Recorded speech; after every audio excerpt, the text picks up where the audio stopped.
Khyber Pakhtunkhwa apex committee इजलास का एलामिया जारी कर दिया गया। इजलास में कुरम के दोनों फरीकैन से असलहा जमा करने का मुतफ़िक़ा फैसला किया गया, जिसमें फैसला किया गया है कि 1 फरवरी तक तमाम असलहा इंतजामिया के पास जमा किया जाए।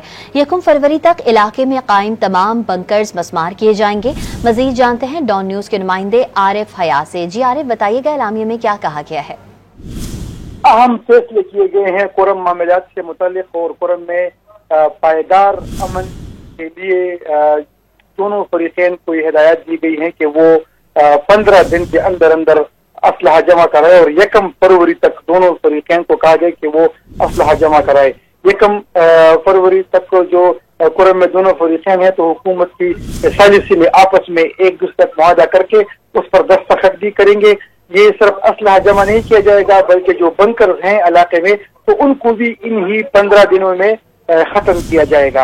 असलहा जमा कराने और बंकर खत्म कराने के साथ साथ इसी दौरान जो है तो जो जमीनी रास्ता है कुरम का उसको भी वक्त के साथ खोल लिया जाएगा, ताकि उस पर आमदोरफ्त जो है तो वो शुरू हो सके और लोगों को आसानी हो। और इसी आमदोरफ्त को सिक्योरिटी देने के लिए पुलिस और साथ में जो एफसी है तो उनकी खिदमत ली जाएगी, जबकि हंगामी सूरत हाल में एयर सर्विस भी कुरम तक शुरू की जाएगी, जिसके लिए वफाकी और सूबाई हुकूमत दोनों हेलीकॉप्टर जो है तो वो फराहम किए जाएंगे। अभी सबसे बड़ा और अहम मसला ये है कि दोनों फरीकैन वो असलहा जमा नहीं करा रहे थे, और अभी उनको हिदायत दी गई है कि दोनों फरीकैन असलहा जमा कराए। 15 दिन में ये अमल मुकम्मल होगा, और 1 फरवरी तक उनको डेडलाइन दी गई है कि वो असलहा जमा कराए और ये तमाम बंकर जो कायम किए गए हैं ये खत्म किए जाएंगे। दोनों बंकर खत्म होने के साथ और असलहा जमा कराने के साथ तो इलाके में पायदार अमन यकीनी होगा। जी।